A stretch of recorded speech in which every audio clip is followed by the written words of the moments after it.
Content इस तरफ ही है। अच्छा वो भी ठीक है ठीक है ठीक है, सही है। ठीक है, आमना सर को बता दें कब स्टार्ट। आमना स्टार्ट करें। जी सर, 46 स्टूडेंट्स आप बता दें। जी जी बेटा स्टार्ट करते हैं बस, ठीक है ओके। आप रिकॉर्डिंग स्टार्ट करें, मैं शुरू करता हूँ। Recording in progress.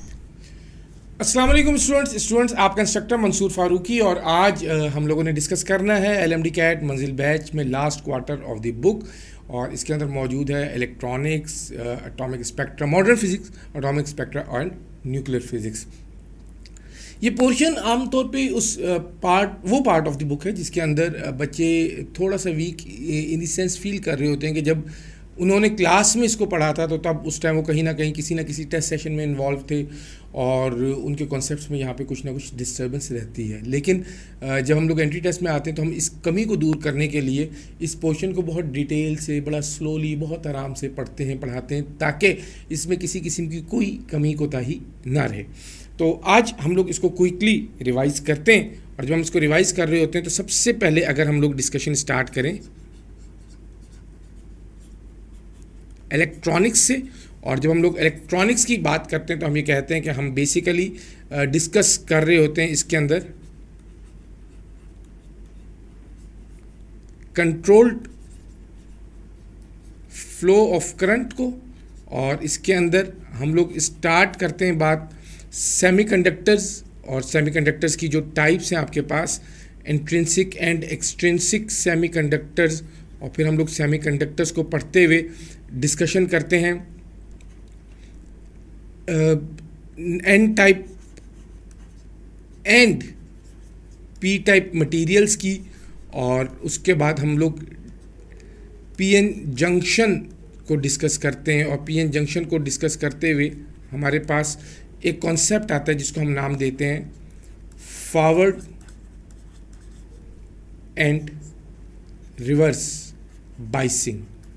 हम लोग फॉरवर्ड बाइसिंग को डिस्कस करते हैं, रिवर्स बाइसिंग को डिस्कस करते हैं, और हम कहते हैं कि बेसिकली ये जो बाइसिंग थी ये वो मेन रोल प्ले करती है जो किसी भी सिस्टम में रेक्टिफिकेशन के लिए ज़रूरी होती है, क्योंकि इलेक्ट्रॉनिक्स का वो पोर्शन जो एंटी टेस्ट का हिस्सा है वो बेसिकली रेक्टिफिकेशन से रिलेटेड है।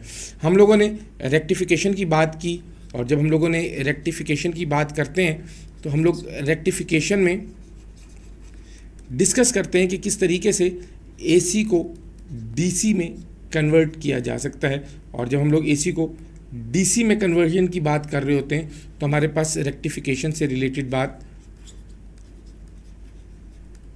रेक्टिफायर, और हम ये कहते हैं कि जब रेक्टिफायर्स को डिस्कस करते हैं तो ये PN junction as a diodes यहाँ पर इस्तेमाल होते हैं। हमारे पास रेक्टिफायर्स की दो टाइप्स हैं जिसमें हम कहते हैं कि हमारे पास हाफ वेव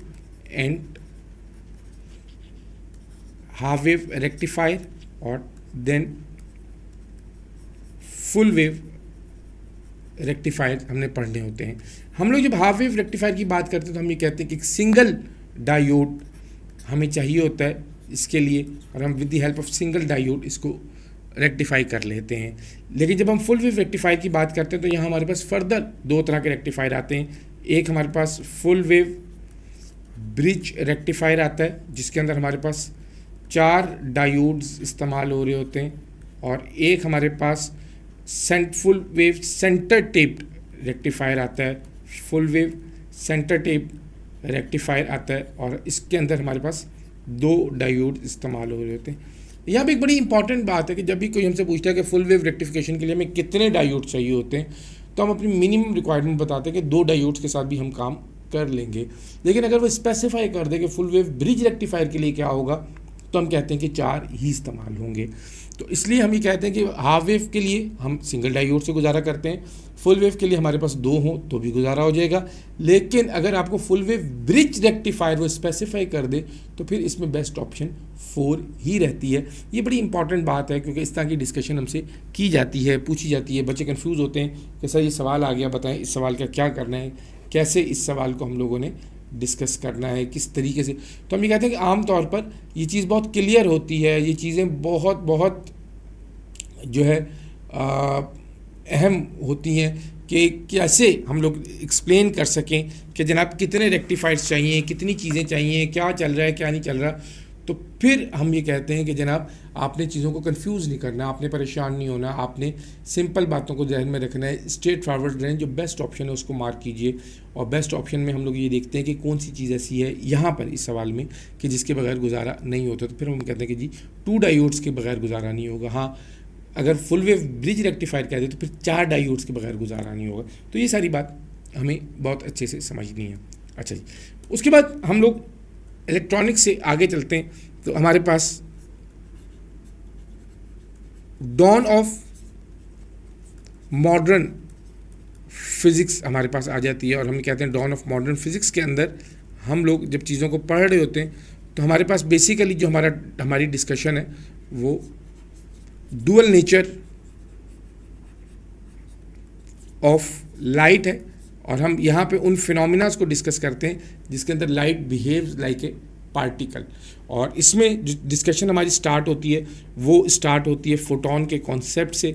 और जब हम लोग फोटोन की बात करते हैं तो हम कहते हैं कि फोटोन एक ऐसी चीज़ है जिसने सारी डायमेंशन ही चेंज कर दी। और हमारे पास जो एनर्जी का कॉन्सेप्ट है E=hf, और हम ये कहते हैं कि आल्सो E=Pc। और जब मैं इन दोनों को कंपेयर करता हूँ तो मेरे पास एक जनरल फॉर्मेशन आती है P=h/λ, जो बाद में हमारे पास डी ब्रॉगले हाइपोथेसिस की शक्ल में भी आई।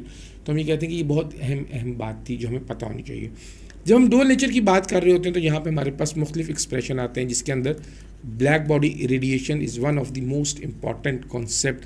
हमें इसके बारे में पता होना चाहिए कि जब ब्लैक बॉडी रेडिएशंस पढ़ रहे हैं तो कौन कौन सी इक्वेशंस इन्वॉल्व हुए हैं, इंटेंसिटीज़, टाइम के।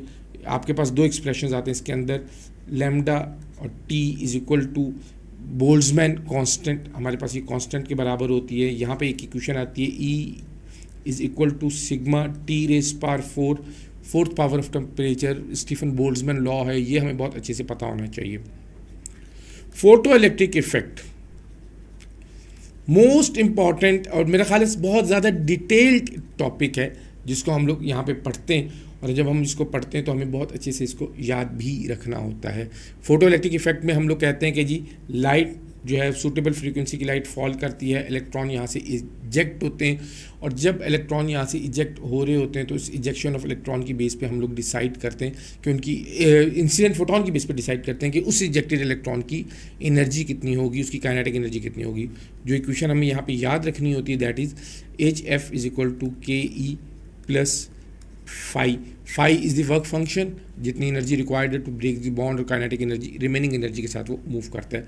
phi को हम रिलेट कर देते हैं HF0 के साथ, और F0 आपके पास थ्रेशोल्ड फ्रीक्वेंसी है। अब ये जो सारी कहानी हम लोग यहाँ पे डिस्कस कर रहे होते हैं, ये जो सारी बात हम यहाँ पे डिस्कस कर रहे होते हैं, इसके अंदर हम ये कहते हैं कि अगर किसी भी लाइट की फ्रीक्वेंसी कम हो जाए और थ्रेशोल्ड फ्रीक्वेंसी तो फोटो इलेक्ट्रिक इफेक्ट नहीं होता। फोटो इलेक्ट्रिक इफेक्ट के अंदर हमारे पास 2 ग्राफ्स आते हैं, जिनमें से एक ग्राफ इफेक्ट ऑफ इंटेंसिटी को डिस्कस कर रहा होता है, और एक ग्राफ इफेक्ट ऑफ काइनेटिक जो स्टॉपिंग पोटेंशियल है उसको एक्सप्लेन कर रहा होता है, फ्रीक्वेंसी की डिपेंडेंस को शो करता है।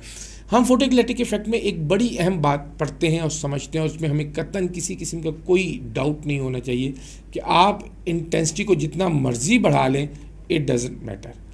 आप इंटेंसिटी को जो मर्जी कर लें, कोई फ़र्क नहीं पड़ता नंबर ऑफ इजेक्टेड इलेक्ट्रॉन्स पर, एनर्जी ऑफ इजेक्टेड इलेक्ट्रॉन्स पर सिर्फ नंबर बढ़ेंगे।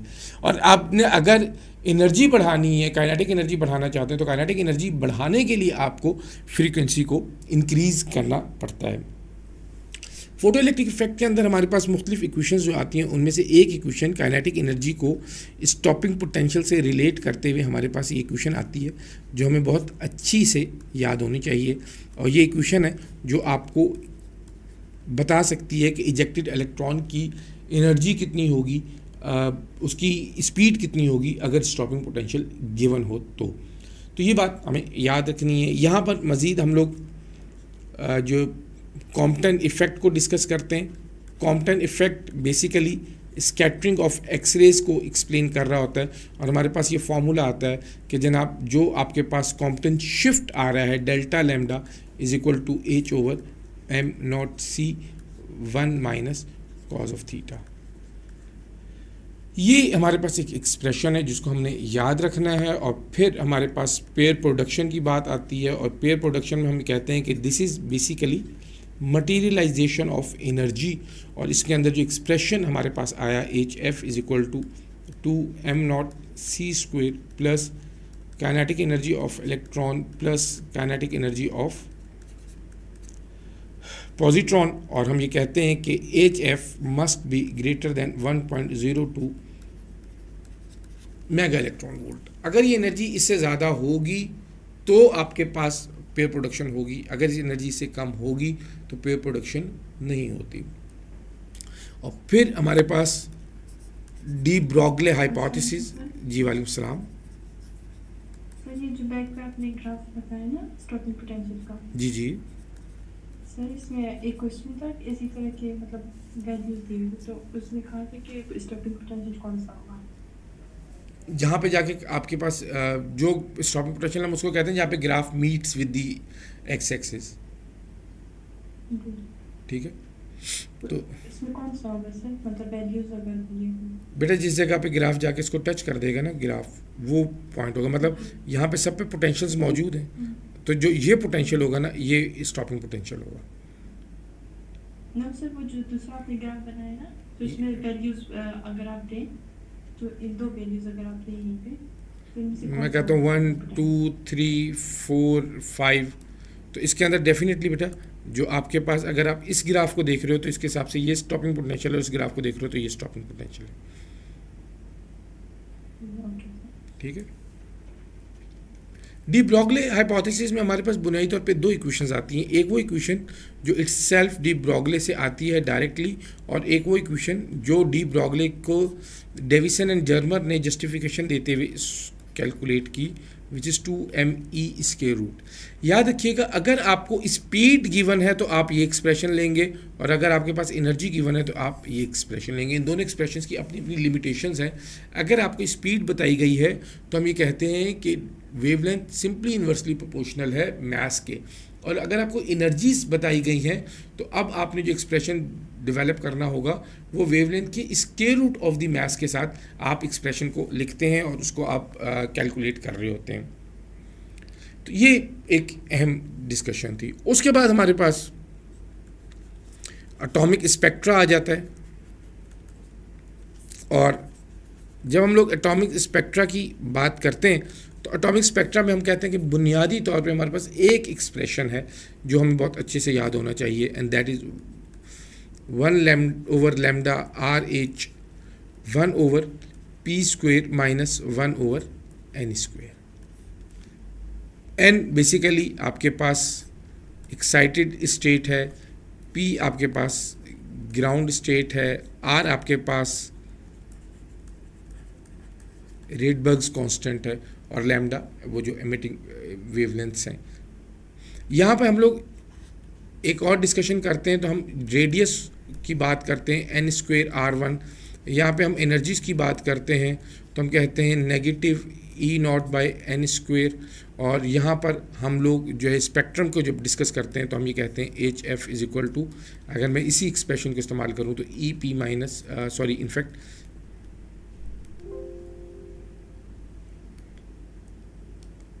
EN माइनस EP हमारे पास एक सेंस बन रही होती है जिसको हम इस्तेमाल करते हैं और कैलकुलेशंस कर रहे होते हैं, चीज़ों को सॉल्व कर रहे होते हैं। आपके पास यहाँ पर चूँकि सीरीज़ डिस्कस की जाती है तो हम ये कहते हैं कि जब हम सीरीज़ को डिस्कस कर रहे होते हैं तो हमारे पास P की मुख्तलिफ वैल्यूज़ होती हैं। P1 से लेकर जो हम लोग हाइड्रोजन स्पेक्ट्रम को देख रहे होते हैं 2, 3, 4 एंड 5, और इसके अंदर ये आपके पास लाइमन है, बाल्मर है, पास्चन है, ब्रैकेट है एंड प्रिफरेंट सीरीज़ है। और इसके अंदर हमें ये भी याद रखना है कि आपके पास ये जो सारी चीज़ें हैं इसमें ये अल्ट्रा वायलेट है, ये विजिबल है, और ये तीनों के तीनों इंफ्रारेड है। तो हम ये कहते हैं कि ये चीज़ बहुत अहम है और ये आपको याद रखनी है। फिर शॉर्ट वेवलेंथ कब होती है, लॉन्ग वेवलेंथ कब होती है, ये बातें, मतलब हम ये कहते हैं कि शॉर्टेस्ट जब आपके पास जब आप डिस्कस कर रहे होते हैं तो हम ये कहते हैं कि शॉर्टेस्ट लैम्डा के लिए ज़रूरी है कि n आपके पास इन्फिनिटी हो जाए, और यही case maximum energy and frequency के लिए होता है। और हम ये कहते हैं कि आपके पास लॉन्गेस्ट वेवलेंथ के लिए ज़रूरी होता है कि n is equal to p+1, यानी फर्स्ट एक्साइटेड स्टेट है वो हमारे पास मौजूद हो। फिर इसमें जब हम लोग कहते हैं कि जनाब आपके पास जो इसके डायरेक्ट रिलेशंस क्या है, तो आप किसी भी एक्सप्रेशन के अंदर इसको वैल्यूज़ को पुट कर दें। मतलब अगर मैं शॉर्टेस्ट वेवलेंथ के लिए इसको कैलकुलेट करूं तो मैं कहता हूं कि मेरे पास लैम्डा मिनिमम जो है उसका फॉर्मूला बनता है सिंपल p²/RH। डायरेक्ट फार्मूला है मेरे पास p²/RH। अब जो भी सीरीज़ आपके पास बनती है, अगर वो लाइमन सीरीज़ है तो p=1, अगर वो बाल्बर है तो p=2, तो 4/RH हो जाएगा। अगर वो पिफन सीरीज़ है तो 25/RH हो जाएगा। तो एक डायरेक्ट एक्सप्रेशन है जिसकी वजह से हम लोग इसको कैलकुलेट कर सकते हैं। लास्ट में जो हमारे पास इस बुक का आखिरी टॉपिक है वो है न्यूक्लियर फिज़िक्स।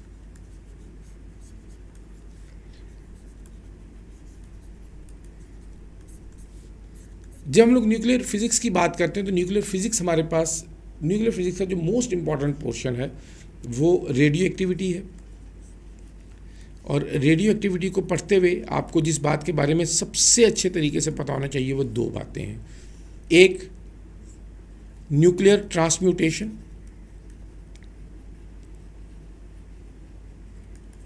यानी जब अल्फ़ा डिके हो रहा होता है तो आपके पास AXZ जो है ये A-4Z-2 में कन्वर्ट हो जाता है। जब आपके पास बीटा डिके हो रहा होता है तो AXZ जो है आपके पास Z+1 और A में कन्वर्ट हो जाता है, और गैमा डिके में कोई ट्रांसम्यूटेशन नहीं होती। अच्छा, दूसरी तरफ आपके पास जो इम्पॉर्टेंट बात है वो आती है हाफ लाइफ। आपको हाफ लाइफ के बारे में बहुत अच्छे से पता होना चाहिए। हम कहते हैं कि सैंपल डिके हो रहा होता है, जब सैंपल डिके हो रहा होता है तो डिके होते हुए जो डिकेड सैंपल है उसकी वैल्यू 1 - 1/2n × n0 होती है, और जो आपके पास अनडिकेड सैंपल होता है वो n0/2n होती है। अच्छा, यहाँ पर हमारे पास law of radioactive decay आता है, तो हमारे पास बेसिकली एक एक्सप्रेशन आता है हाफ लाइफ और डिके कांस्टेंट का, और उसको हम कहते हैं कि दिस इज़ 0.693, और हम ये कहते हैं कि इसको आसानी से कैलकुलेट करने के लिए 0.7 के साथ सॉल्व कर लें, आपका काम आसान हो जाएगा। दिस इज़ डिके कांस्टेंट, और डिके कांस्टेंट जो है ये fractional change per unit time के बराबर होता है। तो आपको इसके बारे में भी बहुत अच्छे से याद रखना है क्योंकि ये चीज़ें इंपॉर्टेंट हैं। अच्छा, याद रखिएगा रेडियो एक्टिविटी की जब भी हम बात कर रहे होते हैं तो रेडियो एक्टिविटी बेसिकली डिपेंड करती है मटेरियल के नेचर के ऊपर और टाइम के ऊपर। ये फ़र्क है हाफ लाइफ या रेडियो एक्टिविटी।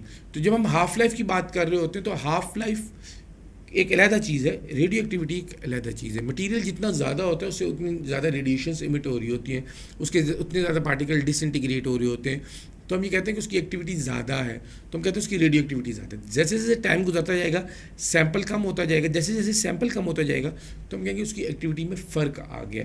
तो this is a very important thing जिसके अंदर फ़र्क रखना बहुत ज़्यादा ज़रूरी है। At the end of the chapter आपके पास कुछ चीज़ें हैं और उन चीज़ों के अंदर जो है आपके पास लाइक हम इसको कहते हैं कि आपके पास डिस्कशन आती है अबाउट मेडिकल यूजेज, और मेडिकल यूजेज जो है वो प्योर इन्फॉर्मेशन बेस्ड बातें हैं जिसको आपको याद करना होता है। अब हम लोग स्टार्ट करते हैं कुछ सवाल, और उन सवालों की मदद से अपने कॉन्सेप्ट्स को मज़ीद क्लियर करने की कोशिश करेंगे, मज़ीद स्मूथ करने की कोशिश करेंगे। हमारे पास पहला सवाल है और वही सवाल एक्टिविटी से रिलेटेड है कि radioactivity does not depends upon initial number of atom. Yes, initial number of atom matter करेंगे, initial number of atom matter करते हैं क्योंकि जितने ज़्यादा नंबर होंगे उतनी ज़्यादा एक्टिविटी होगी। टेम्परेचर, नेचर ऑफ मटेरियल या टाइम, तो नेचर ऑफ मटेरियल पे मैटर करती है बात। नेचर ऑफ मटेरियल जो है उसके ऊपर कैसे आप उसको इग्नोर कर सकते हैं कि जैसे मुख्तलिफ मटेरियल्स की मुख्तलिफ डिसइंटीग्रेशन हो सकती है। टाइम जैसे जैसे गुजरता जाएगा वैसे वैसे एक्टिविटी कम होती जाएगी। तो डज नॉट डिपेंड्स अपॉन में हमारे पास temperature is the best option, temperature पे डिपेंड नहीं करती। वेरी गुड, आप में से वो सारे बच्चे जिन्होंने टेम्परेचर को मार्क किया वो बिल्कुल ठीक समझ रहे हैं। तो हम ये समझते हैं। अब अगर हम दूसरी तरफ देखें तो हमारे पास एक और सवाल जो यहाँ पे बन रहा है वो ये बन रहा है कि रेडियो एक्टिविटी किन चीज़ों पे डिपेंड करती है। तो रेडियो एक्टिविटी इनिशियल नंबर पे भी डिपेंड करती है, टाइम पे भी डिपेंड करती है और नेचर ऑफ मटेरियल पे भी डिपेंड करती है। अच्छा, अगर यही सवाल मैं चेंज कर दूं और मैं यहाँ पे रेडियो एक्टिविटी के बजाय हाफ लाइफ कर दूं और half life depends upon initial number of atom, temperature, nature of material या टाइम। तो अब मैं कहता हूं कि अगर अब आपके पास हाफ लाइफ की बात आ रही है ना, तो हाफ लाइफ के लिए इसका आंसर आता है nature of material. Initial number का हाफ लाइफ से कोई ताल्लुक नहीं है, टेम्परेचर का हाफ लाइफ से कोई ताल्लुक नहीं है, टाइम का हाफ लाइफ से कोई ताल्लुक नहीं है। तो सिर्फ नेचर ऑफ मटेरियल इसके अंदर बेस्ट ऑप्शन है। वेरी गुड, शाबाश। Background radiations to which we are exposed on the average per year is, background radiations जो हैं ये एक बहुत इंपॉर्टेंट कॉन्सेप्ट है हमारे पास। हम लोग कहते हैं कि कुछ रेडिएशंस ऐसी हैं नोन एज बैकग्राउंड रेडिएशन, और उनकी सामने जो हमारा एक्सपोजर है वो 2 मिलीसीवर्ट्स का है। और हम ये कहते हैं कि जब ये 3 जैसे आगे चलता जाता है जैसे जैसे, तो वैसे वैसे सूरत हाल ख़तरनाक होती जाती है। तो 2 मिलीसीवर्ट तक हम इसके सामने एक्सपोज्ड रहते हैं। Which of the following is not a medical use of radiation? Radiotherapy तो है ही रेडिएशंस, एक्सरेज भी रेडिएशंस है, ऑल्दो कि एक्सरे न्यूक्लियर रेडिएशंस नहीं है। न्यूक्लियर मेडिसिन भी रेडिएशंस का, देखिए सवाल की सेंस समझे। उसने कहा रेडिएशंस, उसने रेडिएशंस कहा है, उसने न्यूक्लियर रेडिएशंस नहीं कहा। से फर्ज कर लें उसने यहाँ पे लिखा होता है न्यूक्लियर रेडिएशन और यहाँ पर इसके अलावा कोई और ऑप्शन होती तो फिर क्या होता? तो फिर हम एक्सरे को मार्क करते हैं, क्योंकि एक्सरेज रेडिएशंस की कैटेगरी में तो आते हैं, लेकिन एक्सरेज जो है वो आपके पास न्यूक्लियर रेडिएशंस में नहीं आते। तो फिलहाल जो हमारे पास सवाल है उस सवाल के हिसाब से हम ये कहते हैं कि हमारे पास जो बेस्ट ऑप्शन है वो ये है, this is the best option, कि रेडिएशंस जो है उसमें thermography is not a part of radiation, medical use of radiations. ये सवाल वो सवाल था कि जिसकी हमें बहुत ज़्यादा ज़रूरत थी। वो कहते हैं find the half life of 614। Basically ये इस तरह है आपके पास, हम इसको जब लिखते हैं तो हम इसको इस तरीके से लिखते हैं। अच्छा, याद रखिएगा किसी भी न्यूक्लियस को उसके मास नंबर के साथ एक्सप्लेन करें तो वो न्यूक्लियस उस टाइम न्यूक्लाइड कहलाता है। अब आपके पास जो एक्सप्रेशन है ये सारे एक्सपोनेंट्स हैं 10⁻³ 4 2। आपके पास जो फॉर्मूला है वो है half life is equal to 0.693। अब आपके पास वैल्यू गिवन है, आप इसको सॉल्व करें। आपने लैम्डा जो हाफ लाइफ कैलकुलेट करनी है तो आप इसको सिंपल लिख सकते हैं कि half life is equal to 0.693 over lambda can be done as 693 multiply by 10⁻³ divided by lambda की वैल्यू थी आपके पास 2.31। मैं इसको 231 कर दूं, 10⁻⁴ कर देते हैं। तो देखेंगे क्या कोई ऐसी ऑप्शन आपके पास बन रही है जो इनफैक्ट ये -4 नहीं, अब तो ये -6 हो जाएगा ना। आपने 231 को 2.31 को 231 लिख दिया। तो अब जब मैं इसको सॉल्व करता हूँ तो ये सिंपल स्ट्रेट फॉरवर्ड कैंसिलेशन है 3 और ये आपके पास +3 यहाँ पर आ जाएगा। तो डेफिनेटली ऑप्शन बी आपके पास बेस्ट ऑप्शन है। ये कैलकुलेशन इंपॉर्टेंट भी है और ये कैलकुलेशन आपको आनी भी चाहिए। Half life of a radioactive substance is the time to take for the radioactive substance to decay to half of its initial amount, its final amount, its most stable form या stable form. Half life of a radioactive substance is the time takes for a radioactive substance to decay to its initial amount. यानी किसी भी time interval से पहले उसकी जितनी भी amount होगी आफ्टर हाफ लाइफ वो अमाउंट हाफ हो चुकी होगी। कोई भी सैंपल इनिशियली जितना भी होगा वो जब आप उसकी हाफ लाइफ को रिकॉर्ड कर रहे होंगे तो आफ्टर दैट टाइम, वो एक दिन है, वो एक मिनट है, वो एक साल है, या वो 1000 साल है, तो उसके बाद वो सैंपल जो है वो हाफ हो चुका होगा। तो ये बात आपको याद रखनी है कि हाफ लाइफ वो टाइम है जो फाइनल अमाउंट वाली बात नहीं है, मोस्ट स्टेबल और स्टेबल फॉर्म वाला कोई किस्सा नहीं है, basically half of its initial amount. This is the best option. Absorb dose of radiation, ये मेडिकल यूज़ वाले सवाल हैं और इनको शामिल करने का मकसद सिर्फ ये है कि हम इसको यहाँ पर रिवाइज कर सकें।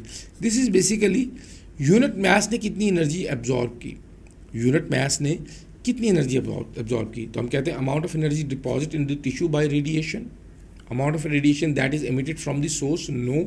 Probability of biological effect, no. ये भी एक अपनी जगह पे इंपॉर्टेंट बात है, लेकिन यहाँ पे इसका इससे कोई ताल्लुक नहीं है। तो सिविरिटी ऑफ बायोलॉजिकल इफेक्ट हम ये कहते हैं नहीं। तो बेस्ट ऑप्शन जो आपके पास ऑप्शन ए है कि वो एनर्जी है वो जो डिपॉजिट हो रही होती है, एब्जॉर्ब हो रही होती है एक टिश्यू के अंदर। What are the risk exposure to the radiation? Cancer, mutation, sterility या ऑल ऑफ द अबव? याद रखिएगा ये इन्फॉर्मेशन अहम है और ये सब की सब वो इश्यूज़ हैं, वो प्रॉब्लम्स हैं जो डेवलप हो सकते हैं। विच of the following quantity is not conserved in the nuclear reaction? ये बड़ा अहम सवाल है जी जनाब। कौन सी ऐसी क्वांटिटी है जो इसमें कंजर्व नहीं हो रही होती? ज़रा इस सवाल के बारे में अपनी अपनी राय का इजहार करें कमेंट सेक्शन में।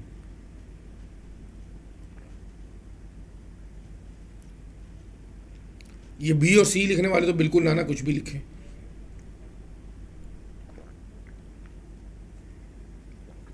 डेल्टा। क्यों डेल्टा क्यों? सर सारी चीजें कंजर्व रहती हैं। ये न्यूक्लियर रिएक्शन है। None of this. अच्छा, नॉन ऑफ दीज नहीं होता, नन ऑफ दीज होता है। और अच्छा, दूसरी बात ये बेटा याद रखिएगा, क्या मास ऑफ न्यूक्लियस और मास ऑफ न्यूक्लियॉन्स बराबर होता है? नहीं होता, नहीं सर। क्योंकि एनर्जी की शक्ल में कुछ ना कुछ चीज़ें वहाँ से इवॉल्व हो रही होती हैं, निकल रही होती हैं। ऐसे ही होता है। यस, शाबाश, जवेरिया ने बिल्कुल ठीक लिखा है यहाँ पे मास डिफेक्ट। एमन ने भी अब ठीक लिखा है मास डिफेक्ट। तो बुनियादी तौर पे मास, हमने इस कॉन्सेप्ट को करेक्ट कर लेना है कि मास कंजर्व नहीं रहता। देखिए, आप एक बात कह रहे हैं, आपके पास एक न्यूक्लियर रिएक्शन हुआ है, न्यूक्लियर रिएक्शन के अंदर आपके पास यूरेनियम था 235, आपने उसके ऊपर एक जो है वो न्यूट्रॉन बम्बार्ड किया, वो बेरियम, क्रिप्टॉन, 3 न्यूट्रॉन्स और ढेर सारी एनर्जी में कन्वर्ट हो गई। ये एनर्जी कहाँ से आई थी? इस एनर्जी का कोई तो सोर्स होगा ना, आपने तो नहीं दी ये एनर्जी, तो ये एनर्जी जनरेट हो गई है। तो क्या एनर्जी जनरेट हो सकती है फ्रॉम नोवेयर? तो फिर बेसिकली मैस के अंदर रोल जो हमारे पास बेस्ट ऑप्शन आती है that is mass. Mass nuclear reaction के अंदर रिएक्टेंट्स का और प्रोडक्ट का मैस सेम नहीं रहता due to binding energy effects, due to mass defects. ये चीज़ें मैसेज नहीं रह, ये चीज़ें जो है वो कंजर्व नहीं रह पाती। Which of the following are not emitted by the radioactive substance? Proton emit नहीं, electrons in the form of beta particles emit होते हैं, गैमा रेज तो एमिट होती हैं, helium nuclei as a alpha particle emit होते हैं, proton emits नहीं होते। तो गिवन ऑप्शंस में जो बेस्ट ऑप्शन है दैट इज प्रोटॉन। अब कैंसरियस टिश्यूज़ इन थायराइड ग्लैंड्स, ये आयोडीन के साथ रिलेटेड है, इन्फॉर्मेशन है। इस सवाल को शामिल करने का मतलब सिर्फ एक है, आपको ये इन्फॉर्मेशन याद करनी पड़ेगी। अब देखिए इसकी कोई रीज़न, हम क्या डिस्कस करें इसकी रीज़न, ये तो एक यूज़ है, तो आपको इस यूज़ को याद रखना है और इसके अलावा कोई ऑप्शन आपके पास नहीं है। अब आए कुछ सवाल हमारे पास जिसमें कुछ कैलकुलेशंस करनी पड़ेगी हमें। वो कहते हैं calculate the frequency of the photon associated with 500 nanometre wavelength. आपको सिर्फ फ्रीक्वेंसी बतानी है, उसने आपको कोई बात नहीं बताई। उसने यहाँ पे एक टर्म इस्तेमाल कर दी फोटोन। अगर फोटोन है तो इसका मतलब है उनकी स्पीड हमें पता है और उनकी स्पीड है c, और c होता है 3 × 10⁸। तो हम कहते हैं c = f लैम्डा और लैम्डा = c/f। तो 3 इंटू 10⁸ डिवाइडेड बाय 500 नैनोमीटर यानी 500 10⁻⁻9।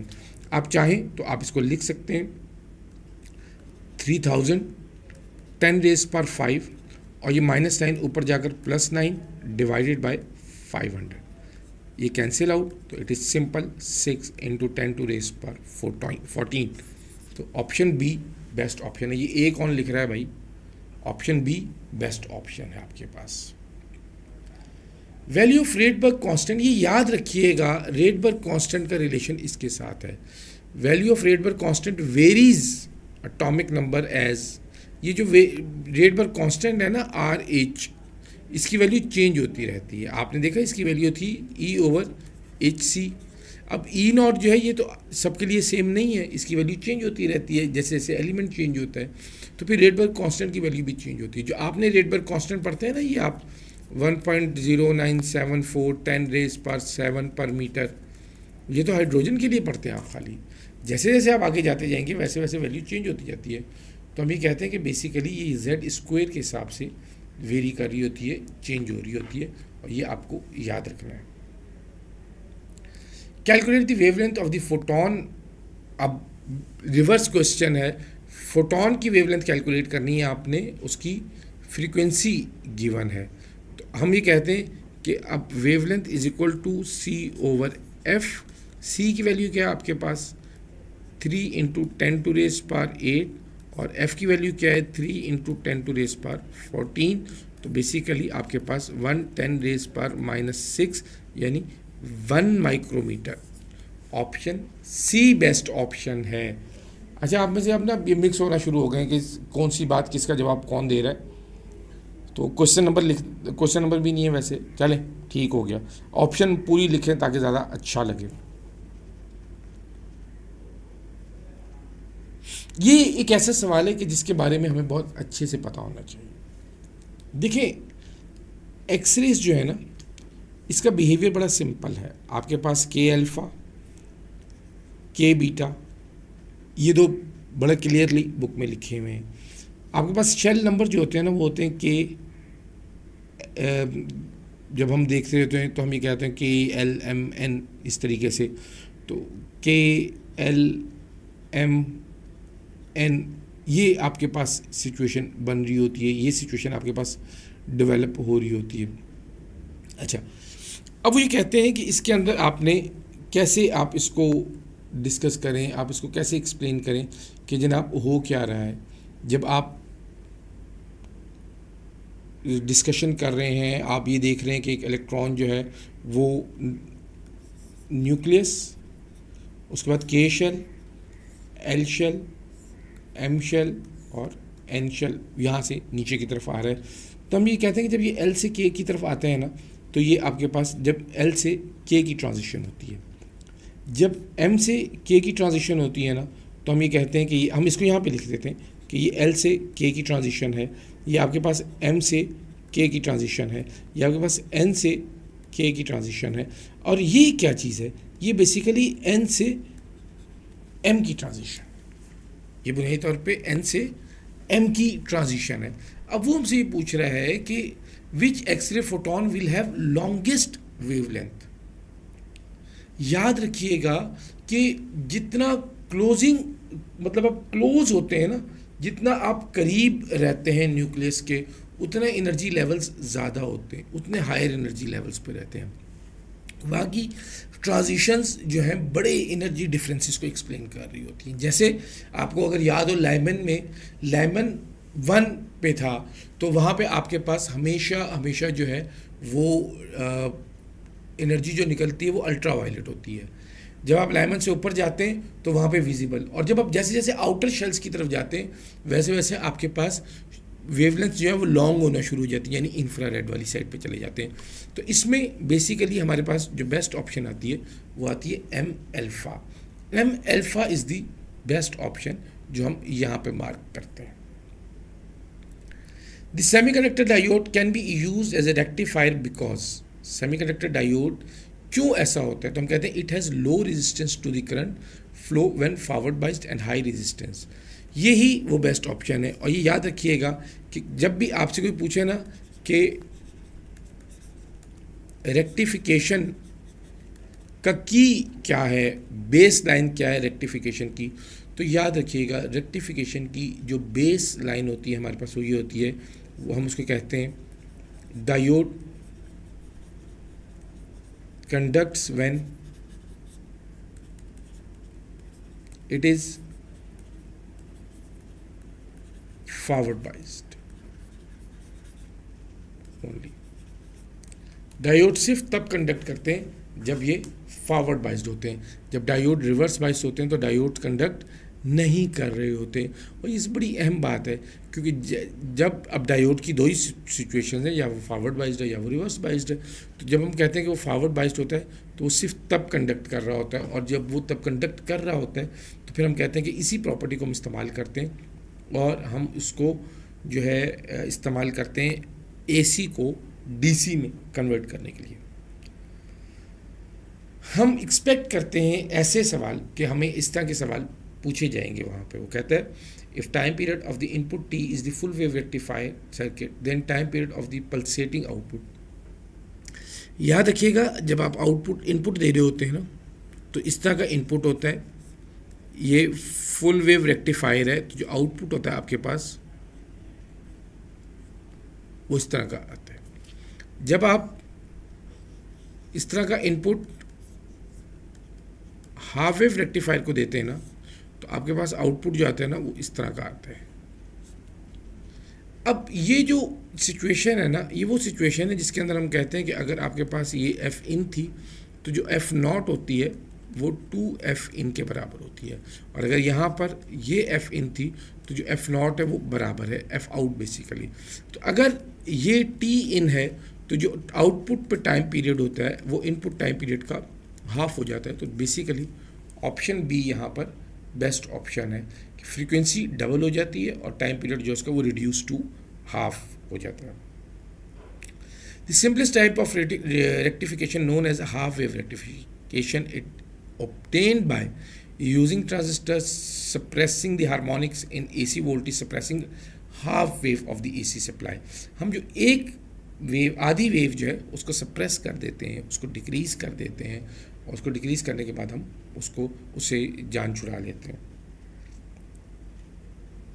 ये एक सवाल है, इसमें हम देखते हैं कि जी क्या चल रहा है। वो कहते हैं for the given circuit of PN junction diode which of the following statement is correct? In forward biasing the voltage across R is 2V। अच्छा वोल्टेज डबल होगी उसका ख्याल है। In forward biasing the voltage across R is V। In reverse biasing voltage across R is V।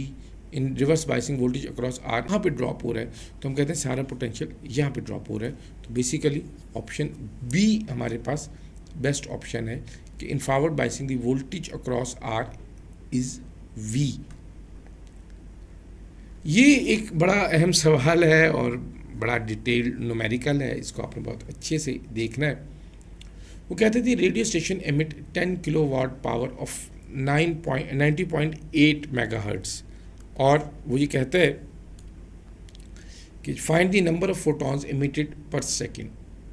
आपने number of photons बताने हैं, उसने जो आपको बताई वो पावर बताई है। अब देखिए तरतीब से देखिएगा, पावर बराबर होती है एनर्जी पर यूनिट टाइम के। एनर्जी बराबर होती है HF over, energy basically HF के बराबर है। अब अगर आपके पास n फोटॉन्स हैं तो मैं यहाँ पे n लिख देता हूँ, तो P is equal to NHF over T। उसने कहा पर सेकंड, हम कहते हैं T is equal to 1 second हो गया। उसने कहा ये फ्रीक्वेंसी है, मैंने इसको फ्रीक्वेंसी लिख दिया। उसने कहा ये पावर है, मैंने इसको पावर लिख दिया। H कांस्टेंट है, N बेसिकली फाइंड आउट करना है, तो N is equal to PT over HF। P की वैल्यू उसने कहा 10 किलो वाट है, तो मैं इसको लिख देता हूँ 10 into 10 to raise power 4 into 1 divided by 90.8 megahertz, और ये 6.63 10 रेज पर माइनस 34 और 90.8 है। मैं इसको फ़िलहाल ऐसे ही लिखते हैं मेगाहर्ट्ज़। अब अगर आप सारी वैल्यू को सॉल्व कर लें तो आपके पास बेसिकली जो एक्सप्रेशन जनरेट होता है वो होता है कि 10 रेज पर 5 प्लस 34 -6 डिवाइडेड बाय 6.63 और 90.8। अब देखिए इस तरह की कैलकुलेशन में ना आपको लाजमन जिस चीज़ को देखना है वो ये देखें कि ऑप्शंस क्या हैं। अब इन ऑप्शन में जो भी वैल्यू आपके पास बन रही है ना वो सेम है। असल डिफरेंस कहाँ पे आएगा? असल डिफरेंस यहाँ पर आ रहा है। मैं ये देखता हूँ कि जब मैं इसको सॉल्व करता हूँ तो बेसिकली जो एक्सप्रेशन यहाँ पर आएगा मेरे पास वो आ रहा है 10⁻33 और ये डिवाइडेड बाय 6.63 और 90.8।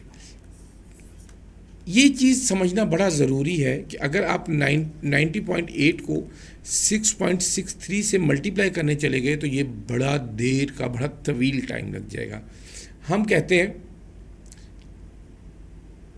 ये कहते हैं अच्छा यहाँ पे ना एक चीज़ देख लीजिएगा, शायद किसी जगह पे किलोवाट की बात हुई थी और हमने पावर को 4 लिख दिया गालबन। ये 3 है, दिस शुड बी 3 और ये यहाँ पर आपके पास 4 हो जाएगा।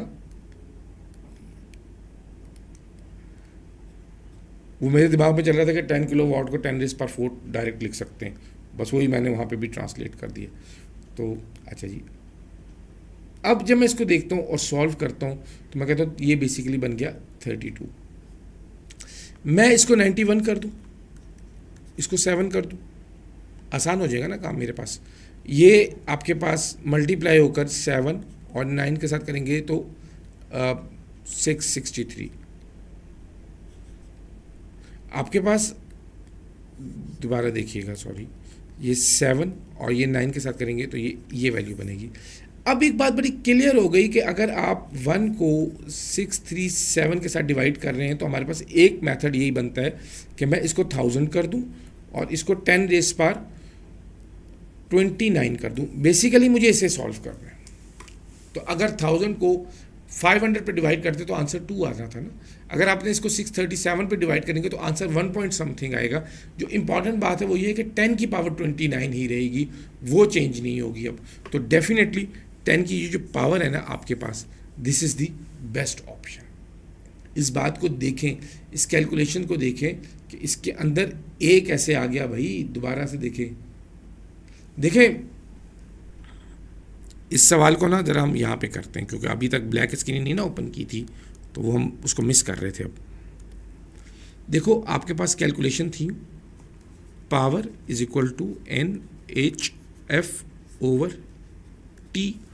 तो पावर जो है आप उसको जब लिख रहे हो तो power into time over HF, this is equal to N। Power कितनी थी? 10 किलोवाट थी, तो मैं इसको 10⁻4 लिख देता हूँ। टाइम 1 था, उसको अब यहाँ पे छोड़ देते हैं। ये 6.63 10⁻34 और ये आपके पास फ्रीक्वेंसी जो थी उसने जो उसकी वैल्यू आपके पास दी हुई थी 90.8 मेगाहर्ट्ज़। आप बेसिकली यहाँ पे 10 की पावर को सॉल्व करें खाली। 4 + 34 - 6 और यहाँ पर आपके पास ये 6.63 था ना, इसको 7 लिख दें। ये 90.8 था ना, इसको 91 कर दें। तो जब आप इसको सॉल्व करेंगे तो ये बन जाएगा 1/637 और ये बन जाएगा 10⁻32। अब जब मैं इसको सॉल्व कर रहा हूँ तो अब देखिए मुझे ना 1/637 को सॉल्व करना मुश्किल काम है। मैं काम करता हूँ, ये मेरे पास 10⁻32 था, इसमें से 10⁻3 इधर कर दूँ ना एक तरफ। तो मैं अगर 1 को 1000 बना दूँ तो ये 10⁻29 रह जाएगा ना, ऐसे ही होगा ना। डिवाइडेड बाय 637 अपनी जगह पे मौजूद है। मैंने ये जो ऊपर वाला फीचर था इसको एडजस्ट किया। ये 1 × 10⁻32 था, मैंने इसको 1000 × 10⁻29 लिख दिया। तो ये मैं लिख सकता हूँ, इसमें कोई मसला नहीं है। तो जब मैं इसको लिख सकता हूँ तो यहाँ से मुझे क्लियर हो गया कि इसका आंसर 1 पॉइंट समथिंग आ रहा होगा। तो इसका आंसर ये बन गया। तो अब मैं ये कहता हूँ कि ये हमारे पास बात इस तरह थी। अब लाइबा को समझ आ गई तो लाइबा मुझे ओके करें ताकि हम इसको आगे चलें कि हमने बुनियादी तौर पे जो 10⁻32 था उसमें से 1000 जो है वो 1 के साथ एडजस्ट कर दिया और बाकी वैल्यू को हमने ये लिख दिया। बेटा ये आंसर कैसे आ सकता है, मतलब अगर किसी को लगता है कि आपने पॉइंट को शिफ्ट किया और उसके बावजूद भी ये आंसर आ सकता है, ये कैसे मुमकिन है कि ये आंसर आ सकता है? ये मुमकिन ही नहीं है।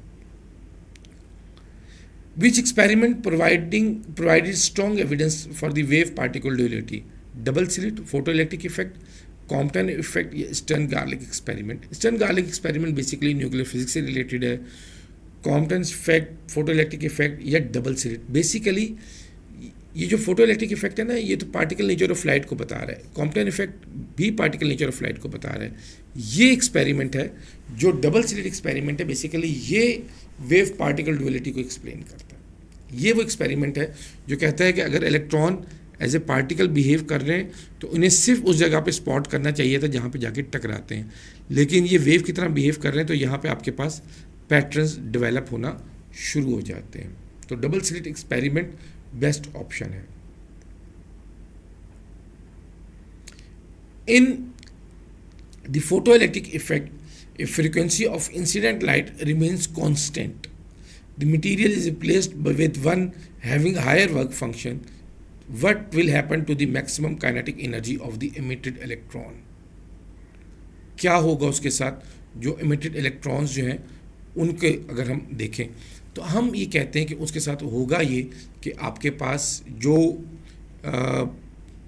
डिस्कशन हम कर रहे होते हैं कि उसके साथ हमारे पास बनेगा ये कि अगर आप उसको रिप्लेस कर देते हैं तो जो एनर्जी होगी वो डिक्रीज़ हो जाएगी, एनर्जी कम हो जाएगी उसकी।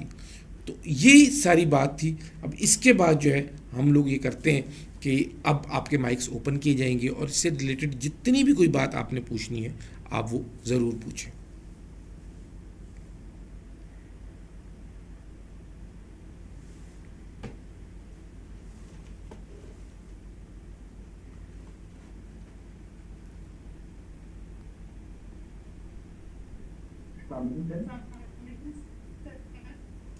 जी पहले जिसने सलाम किया वही बात कर। डायोड वाला नहीं समझ आया।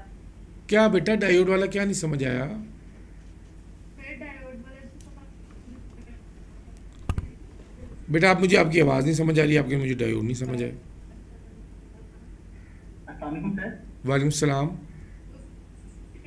सर मैंने ये पूछा था कि एक एमसीक्यू मैंने किया था आई गेट मोक में था, लेकिन मुझे उसमें ना जो फुल रेक्टिफिकेशन है उसकी कितनी टाइप्स है, तो मैंने 4 मार्क किया था। टाइप कह रहा हूँ कितने डायोड होते हैं, मैंने 4 मार्क किया था तो उसका आंसर 2 था। तो मतलब इसमें जब स्पेसिफाई करके पूछा जाए तो फिर तो हमें पता है कि एक में 2 होते हैं, एक में 4 होते हैं। अगर वैसे सिंपल पूछा जाए कि कितने होते हैं, 2 होते हैं, 2 होते हैं। अगर इसने स्पेसिफाई नहीं किया तो आप 2 को मार्क करेंगे।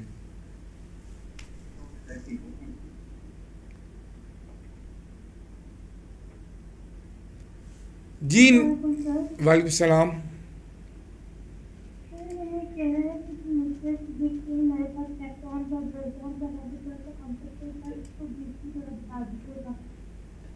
क्या क्या क्या?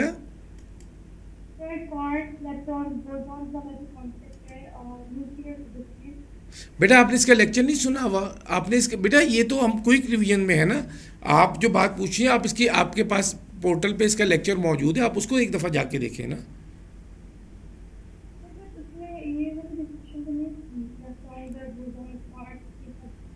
मुझे आपकी बात नहीं समझ आ रही, आप क्या कहना चाह रही हैं? इलेक्ट्रॉन इज ए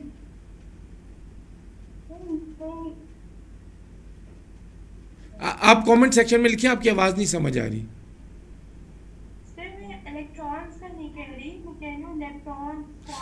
वो बेटा सिलेबस का हिस्सा है बेटा। बेटा वो पहले सिलेबस का हिस्सा होते थे, पहले सिलेबस का हिस्सा होते थे, वो सिलेबस का हिस्सा नहीं है। आप उसमें परेशान ना हो, जो चीज़ अगर किसी जगह पर है हम उसको रेक्टिफाई कर देंगे, वो सिलेबस का हिस्सा नहीं है। आप लैपटॉन हेड्रॉन वगैरह की क्वार्क्स वगैरह की बात कर रहे हैं ना, वो सिलेबस का हिस्सा नहीं है, वो सिलेबस का हिस्सा नहीं है। ठीक है, परेशान नहीं होना।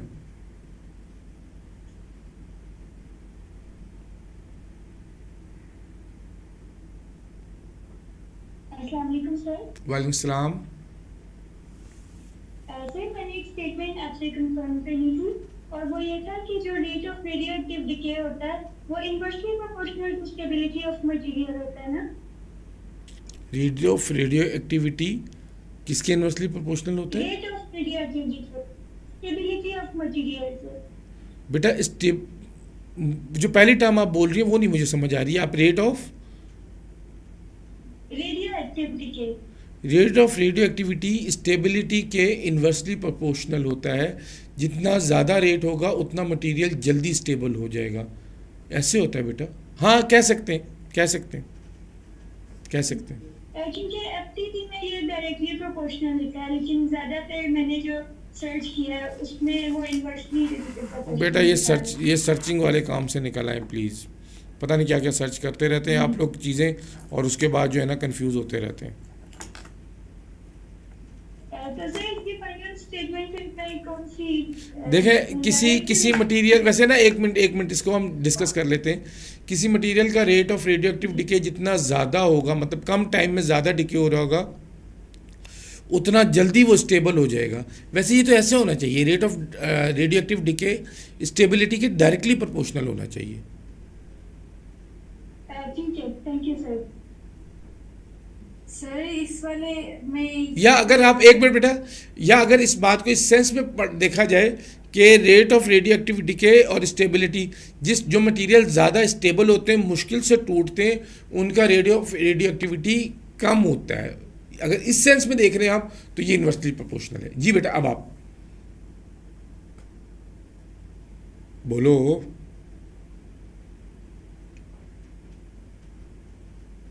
क्या हो गया, मेरा बच्चा नाराज हो गया? वालेकुम सलाम। Sir, if full wave rectification, the output DC voltage across the load is obtained for. मैं क्या करूं इस बात का? सर इसका बताएं कि ये DC वोल्टेज जो है हम कहाँ से लोड वहाँ से लेते हैं, obtain कहाँ से करते हैं फुल वेव रेक्टिफायर? हम अगर फुल वेव रेक्टिफायर में हमारे पास DC वोल्टेज जा रही है तो फिर हम रेक्टिफाई क्या कर रहे हैं? सर क्वेश्चन ऐसे है ना, in full wave rectification, the output DC voltage across the load is obtained for. Is obtained for? जी सर। आगे ऑप्शंस क्या है? सर आपके ऑप्शन है the complete cycle of input. हाँ जी, complete cycle of input, complete cycle of input पूरी दोनों पॉजिटिव और नेगेटिव हाफ साइकिल्स दोनों को डीसी में कन्वर्ट करते हैं ना, तो कंप्लीट साइकिल ऑफ इनपुट। और सर ये नॉन-स्टिक पेपर में जो था, जो हमारे पास फुल वेव रेक्टिफिकेशन में उन्होंने 4 डायोड लिखे हुए ऑप्शन में करेक्ट किया था। बेटा फुल वेव में तो फुल वेव ब्रिज में तो 4 ही होंगे। अब इस सवाल के अंदर ना कन्फ्यूजन रहती हैं, तो इस सवाल के अंदर कन्फ्यूजन रहती है। हाँ इसने इस सवाल, बेटा सुन लो, मेरी भी तो सुन लो, इसमें ये कन्फ्यूजन रहती है, नो डाउट इसमें ये कन्फ्यूजन रहती है। जैसे ये सुमैया भी कह रही है ना, यहीं पे सुमैया भी यही बात कह रही है, और फिर उन्हें लगा कि मैंने नहीं पढ़ा इसलिए उन्होंने दोबारा वही मैसेज कॉपी पेस्ट कर दिया। तो वाकई ऐसा होता है, ये है कन्फ्यूजन है इस सवाल के अंदर।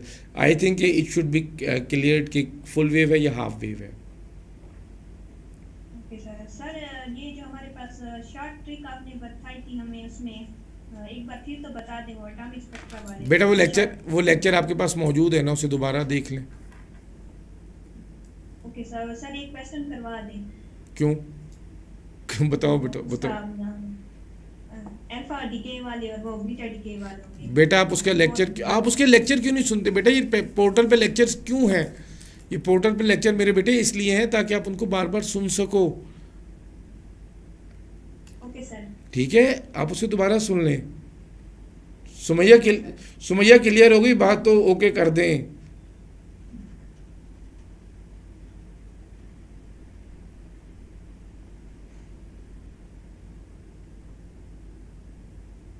नहीं बेटा, हमें आरएलसी सर्किट नहीं करने, आरएलसी सर्किट्स नहीं करने, वो सिलेबस में नहीं है। अहमद सादिक बेटा ये ग्रुप का लिंक शेयर कर दें यहाँ पे, ताकि जिन्होंने ज्वाइन करना है वो कर सकें। सर जी बेटा। सर मैं वो वाला डायोड वाला कह रही हूँ। कौन सा वाला?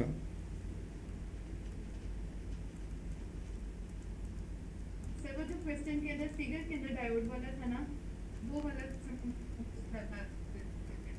अब वो पता नहीं किधर चला गया, एक मिनट ठहरे, इधर से कहीं होगा, निकालते हैं। दूसरा यहाँ पेस्ट रखते हैं सर।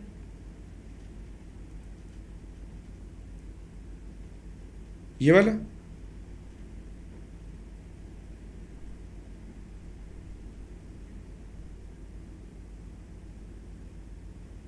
वाला बेटा, इस सवाल के अंदर हम ये कहते हैं कि जब फॉरवर्ड बाइसिंग होगी तो करंट पास कर रहा होगा, इसकी resistance almost decreases to zero, तो सिर्फ रेजिस्टेंस ये रहेगी, तो सारा पोटेंशियल भी यहीं पे ही ड्रॉप होगा। तो इसलिए जब फॉरवर्ड बाइसिंग होती है तो वोल्टेज अक्रॉस आर जो होती है वो वी के बराबर होती है। ठीक है, जी सर। अगर फॉरवर्ड बाइसिंग होगी तो डायोड तो पोटेंशियल ड्रॉप नहीं करवाएगा ना, डायोड में से करंट पास कर रहा है, वो सपोर्ट कर रहा है, तो जो सारा पोटेंशियल है वो कहाँ पे ड्रॉप होगा, वो रेजिस्टेंस के अक्रॉस हो जाएगा।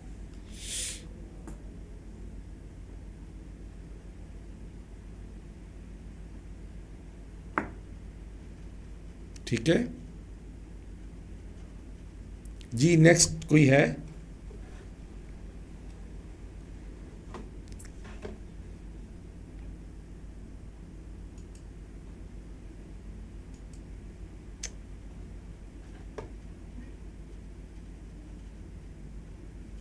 सर जी बेटा, सर वो क्वेश्चन समझाएं एक बार फिर से।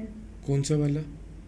सर वो जो के और अल्फा शेल वाले बेटा समझ नहीं है। सुने ध्यान से, आपको हाइड्रोजन स्पेक्ट्रम याद है? जी सर। हाइड्रोजन स्पेक्ट्रम में आपको याद है कि उसके अंदर हमने ये पढ़ा था कि हाइड्रोजन स्पेक्ट्रम के अंदर जब पार्टिकल्स हमें इलेक्ट्रॉन मूव कर रहा होता है तो जितना ज़्यादा वो इनर शेल की तरफ आता है उतनी ज़्यादा एनर्जी ज़्यादा होती है जी और वेवलेंथ कम होती है, जी और इलेक्ट्रॉन जितना ज़्यादा आउटर शेल्स की तरफ रुक जाता है वहाँ पे एनर्जी कम हो जाती है और जो है वो वेवलेंथ ज़्यादा हो जाती है। तो अगर इलेक्ट्रॉन एल के शेल में ट्रांजिट कर रहा होगा तो यहाँ पे एनर्जी ज़्यादा होगी और वेवलेंथ कम होगी, और इलेक्ट्रॉन अगर एम शेल पे आके ख़त्म कर रहा है अपनी ट्रांजिशन तो यहाँ पे एनर्जी कम होगी और वेवलेंथ ज़्यादा होगी। ओके ठीक है, गुड। जी थैंक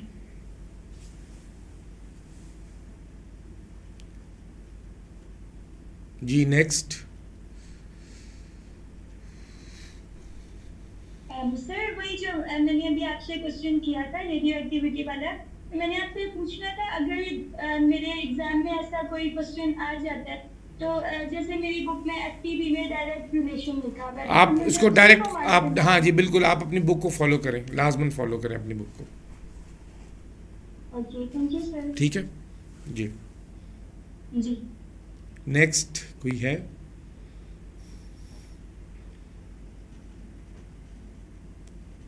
सर वालेकुम सलाम। Sir radio activity half life है जो उसका एक्टिविटी के साथ रिलेशन बता दें, हाफ लाइफ का और रेडियो एक्टिविटी और एक्टिविटी के साथ रिलेशन। बेटा हाफ लाइफ जितनी ज़्यादा होगी एक्टिविटी उतनी स्लो होगी। ठीक है, हाफ लाइफ जितनी कम होगी मटेरियल उतना जल्दी डिसइंटीग्रेट होगा तो उसकी रेडियो एक्टिविटी उतनी ज़्यादा होगी। बस Yes, sir. इतनी सी बात है। सर रेडियो एक्टिविटी के तो ये रेडियो एक्टिविटी है, और कौन सी एक्टिविटी, वो कोई और क्या कर रहा होगा एक्टिविटी? मीन लाइफ को थोड़ा सा बता दें। मीन लाइफ जो होता है बेसिकली ये डिके कांस्टेंट का रेसिप्रोकल होता है। मीन लाइफ वैल्यू जो होती है ये हाफ लाइफ से स्लाइटली ज़्यादा होती है, मतलब हम कहते हैं ये 0.693 टाइम्स का डिफरेंस है दोनों के अंदर। तो मीन लाइफ डिके कांस्टेंट का एग्जैक्टली रेसिप्रोकल होती है। Okay sir, thank you sir. Welcome. Excuse me sir. जी बेटा। सर वो फ्रीक्वेंसी वाला जो है ना वो रिपीट कर दें एक दफ़ा। कौन सी फ्रीक्वेंसी? फ्रीक्वेंसी जो है कांस्टेंट होगी तो काइनेटिक एनर्जी कम हो जाएगी, मैंने वर्क फंक्शन ज़्यादा होगा। आपके पास ना फ्रीक्वेंसी थी, फ़र्ज कर लें 2 मेगाहर्ट्ज़, ठीक है, वर्क फंक्शन था आपके पास 0.5 मेगाहर्ट्ज़, मतलब जो भी इसकी जो टर्म आपके पास बन रही है ये तो इस शुड बी इलेक्ट्रॉन वोल्ट। ठीक है, तो अब इसके हिसाब से अगर आप इसकी एनर्जी को कैलकुलेट करोगे तो ये HF नॉट बन रहा होगा। ठीक है ना, अगर आपके पास यही वर्क फंक्शन जो है 1.2 कर दें तो अब ज़्यादातर इसकी ज़्यादातर एनर्जी तो यहीं पे कंज्यूम हो गई, तो काइनेटिक एनर्जी कम नहीं हो जाएगी? काइनेटिक एनर्जी का फार्मूला याद है? काइनेटिक एनर्जी का फार्मूला होता है HF minus work function. Frequency को आपने कांस्टेंट रखा हुआ है, अगर आप फाई की वैल्यू बढ़ाएंगे तो ये डिफरेंस कम नहीं हो जाएगा ओवरऑल? यस सर, तो काइनेटिक एनर्जी कम नहीं होगी? Yes sir. ये बात थी, ठीक है।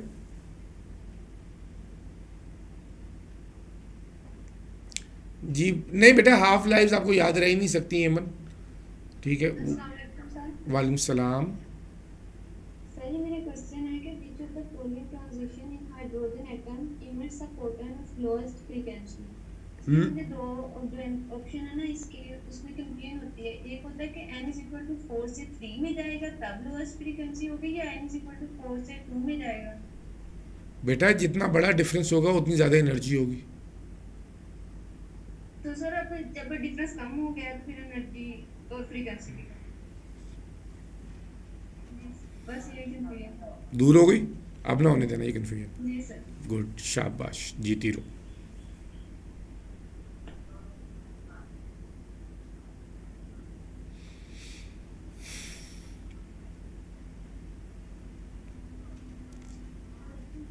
वालेकुम सलाम। वालेकुम सलाम बेटा।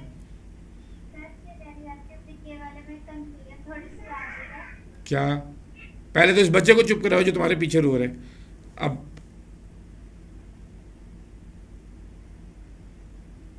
बेटा बच्चे को चुप कराना था, आप खुद चुप कर गई हो।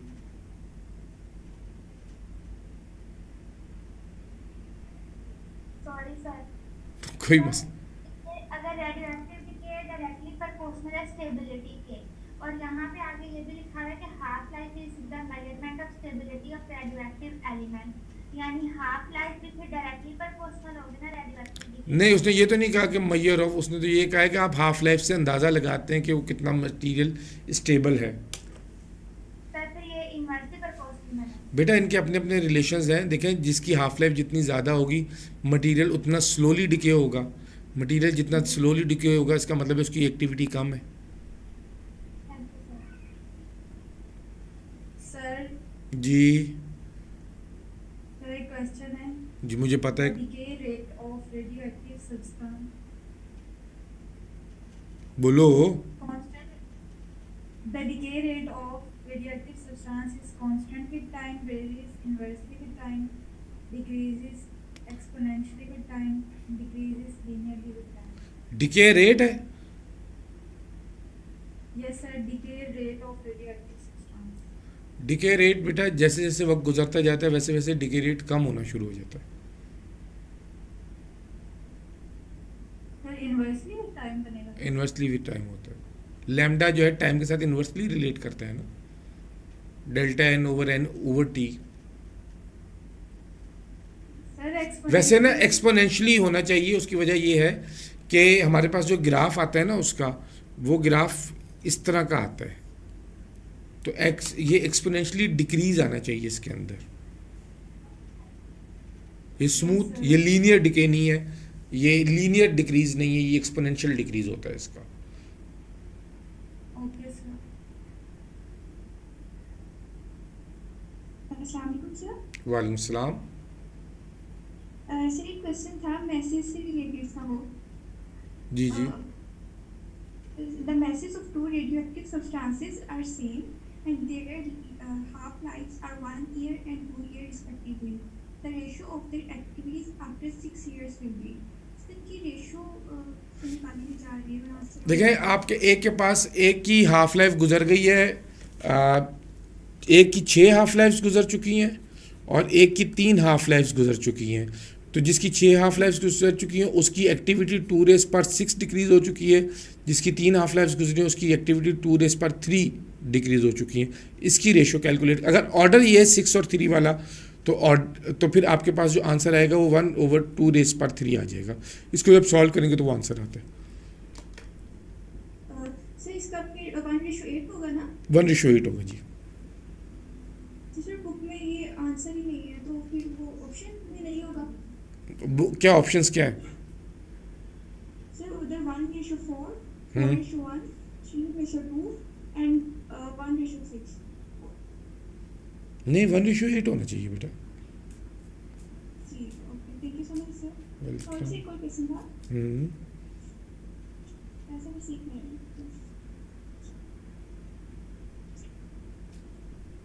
जी हुरियत डेफिनेटली वो इन्वर्सली रिलेट कर रहा होता है। फॉर्मूला है lambda time constant is equal to 0.693, inversely relate कर रहा होता है।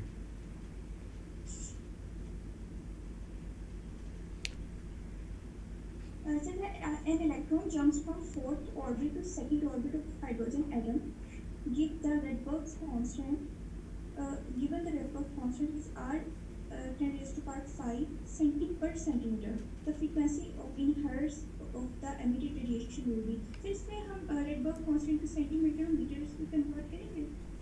करना पड़ेगा क्योंकि आपको कैलकुलेशंस में ज़रूरत पड़ेगी उसकी।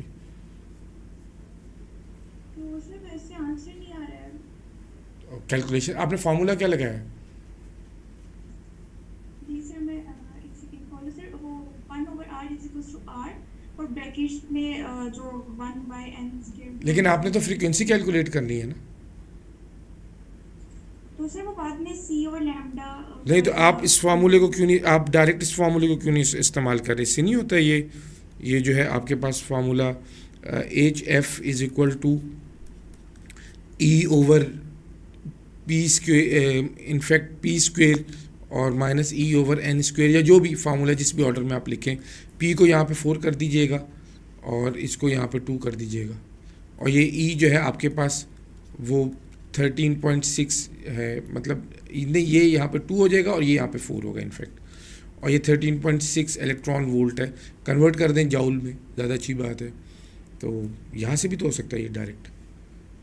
और वो Rydberg कांस्टेंट में इसलिए मैंने वो फॉर्मूला। हाँ नहीं, उसमें उसकी वजह ये होगी कि आप बेसिकली वहाँ से वेवलेंथ कैलकुलेट करेंगी, उसको आपको सी के साथ ऑपरेट करना पड़ेगा और फिर वहाँ से फ्रीक्वेंसी आएगी आपके पास। यहाँ से डायरेक्ट फ्रीक्वेंसी आ रही है, ठीक है। जी sir, thank you so much sir. Welcome.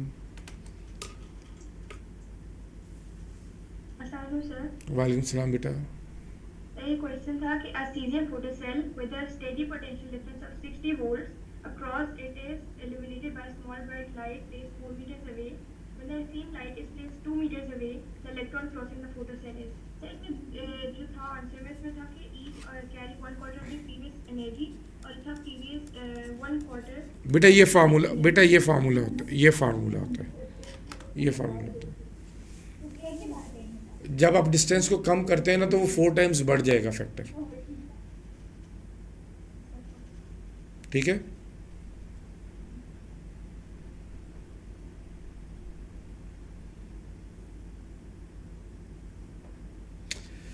जी बेटा, और कोई सवाल अगर नहीं है तो हम इस सेशन को क्लोज करते हैं और अगली क्लास में मिलेंगे। Wish you all the very best. Allah हाफिज़।